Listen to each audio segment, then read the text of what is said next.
Hello friends, welcome to BG education channel. आज हम पढ़ने वाले हैं भौतिक व रासायनिक गुण के आधार पर धातु और अधातु में अंतर। ठीक है, चलिए मैं आपका टाइम वेस्ट नहीं करूंगा, चलिए चलते हैं वीडियो की तरफ। सबसे पहले हम भौतिक गुण के आधार पर धातु और अधातु में अंतर पढ़ लेते हैं। ठीक है, उसके बाद पढ़ेंगे रासायनिक गुण के आधार पर। देखिए, भौतिक गुण के आधार पर इसमें हम क्या करेंगे, एक तरफ धातु लिखेंगे और एक तरफ अधातु लिखेंगे। ठीक है, एक तरफ धातु एक तरफ अधातु, दो भाग में बांट देंगे। देखिए, इसमें जो मैं बताने वाला हूं ना, वो केवल समझाने के व्यू से है। ठीक है, ये नहीं कि आप वही लिख दीजिएगा, ध्यान से मेरी बातें सुनिएगा, आपको यहीं पे याद हो जाएगा। ठीक है, उसको मत नहीं लिखना है, जो मैं बोलूंगा उसको लिखना है। ठीक है, बशर्ते मैं थोड़ा सिंपल में करके समझाने के व्यू से यहाँ पे समझाऊंगा बोर्ड पे। ठीक है, देखिए इसमें बात करें धातु और अधातु में बात दिए भौतिक गुण के आधार पर। और जो आप लोग को याद होगा कि हम लोग इसके पहले 2 नंबर वाला क्वेश्चन में पढ़े थे धातु अधातु उपधातु ये सब, तो उसमें जो पढ़े थे ना सेम वही होगा। उसमें पहला पढ़े थे, उसमें ये नहीं पहला दूसरा नहीं था, लेकिन उसमें शुरू में पढ़े थे कि वह पदार्थ जो विद्युत और उष्मा के सुचालक होते हैं, पढ़े थे ना। तो इसमें क्या होगा, यह विद्युत व उष्मा के क्या होते हैं, सुचालक होते हैं। ठीक है, और अधातु जो है विद्युत व उष्मा के कुचालक होते हैं। ठीक है, उसके बाद 2 नंबर में धातु में पढ़े थे कि ये आघातवर्ध होता है।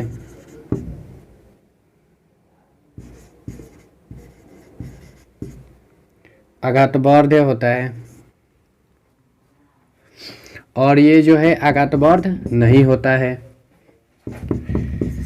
धातु में पढ़े थे कि ये तनीय होते हैं, या इसमें तनीयता पाई जाती है और इसमें तनीयता नहीं पाई जाती है।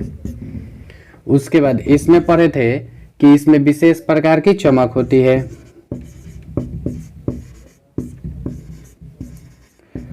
विशेष प्रकार की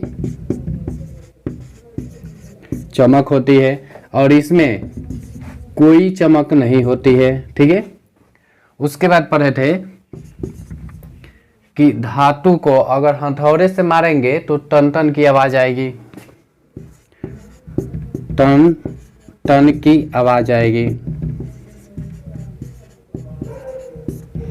लेकिन जब अधातु को किसी भी हथौड़े से मारेंगे ना तो वो टूट जाएगा। ठीक है, टन टन की आवाज नहीं आएगी।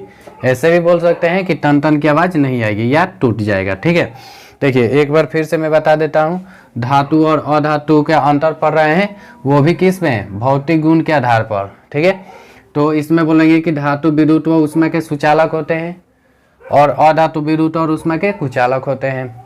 उसके बाद बोलेंगे कि धातु आघातवर्ध होते हैं, अधातु आघातवर्ध नहीं होते हैं। धातु तनीय होते हैं, अधातु तनीय नहीं होते हैं। उसके बाद 4 नंबर में पढ़ेंगे कि धातु में विशेष प्रकार की चमक पाई जाती है और अधातु में कोई चमक नहीं पाई जाती है। उसके बाद पढ़ेंगे कि धातु को किसी हथौड़े से मारने पर टन टन की आवाज आती है, लेकिन अधातु को जब किसी हथौड़े से मारेंगे तो वो टूट जाता है।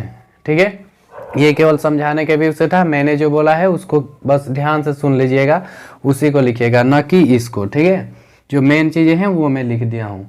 ठीक है, चलिए अब पढ़ लेते हैं रासायनिक गुण के आधार पर धातु और अधातु में अंतर। रासायनिक गुण के आधार पर धातु और अधातु में अंतर, तो इसमें देखिए जब हम लोग पढ़ रहे थे कि जिसके, याद कीजिएगा, जिसके बाह्यतम कक्षा में 4 से कम इलेक्ट्रॉन था वो क्या कर रहा था, जिसके बाह्यतम कक्षा में 4 से कम इलेक्ट्रॉन था वो क्या कर रहा था, त्याग कर रहा था। और जो त्याग कर रहा था उस पर प्लस चार्ज, तो जो भी प्लस चार्ज वाला था वो धातु था, और जो भी माइनस चार्ज यानी 4 से अधिक वाला माइनस वाला था, और जो भी माइनस वाला था वो था अधातु।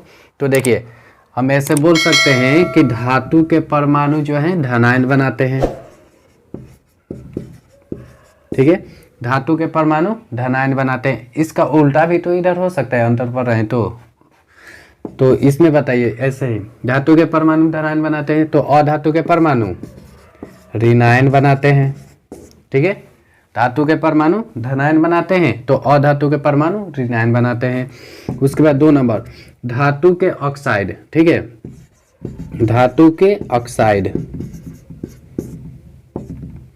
धातु के ऑक्साइड भास्मिक होते हैं। ठीक है, धातु के ऑक्साइड भास्मिक होते हैं तो इधर क्या होगा, उल्टा कर दीजिए। धातु के ऑक्साइड भास्मिक होते हैं तो अधातु के ऑक्साइड, अधातु के ऑक्साइड अम्लीय होते हैं। ठीक है, उल्टा धातु के परमाणु धनायन बनाते हैं और अधातु के परमाणु ऋणायन बनाते हैं। धातु के ऑक्साइड भास्मिक होते हैं और अधातु के ऑक्साइड अम्लीय होते हैं। उसके बाद धातु जल से अभिक्रिया करके, धातु जल से अभिक्रिया करके हाइड्रोजन गैस मुक्त करती है। ठीक है, हाइड्रोजन गैस मुक्त करती है। ठीक है, धातु जल से अभिक्रिया करके हाइड्रोजन गैस मुक्त करती है और अधातु जो है जल से अभिक्रिया नहीं करती है। ठीक है, धातु जल से अभिक्रिया करके हाइड्रोजन गैस मुक्त करती है लेकिन अधातु जल से अभिक्रिया नहीं करती है।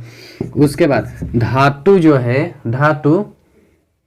धातु जो है हाइड्रोजन से अभिक्रिया नहीं करती है। ठीक है, धातु जो है हाइड्रोजन से अभिक्रिया नहीं करती है लेकिन अधातु जो है हाइड्रोजन से अभिक्रिया करके स्वसंयोजक, स्वसंयोजक हाइड्राइड बनाती है। ठीक है, और धातु हाइड्रोजन से अभिक्रिया नहीं करता है लेकिन अधातु हाइड्रोजन से अभिक्रिया करके स्वसंयोजक हाइड्राइड बनाता है। उसके बाद धातु जो होती है अवकारक होती है। ठीक है, धातुएं अवकारक होती हैं और अधातुएं अक्सीकारक होती हैं।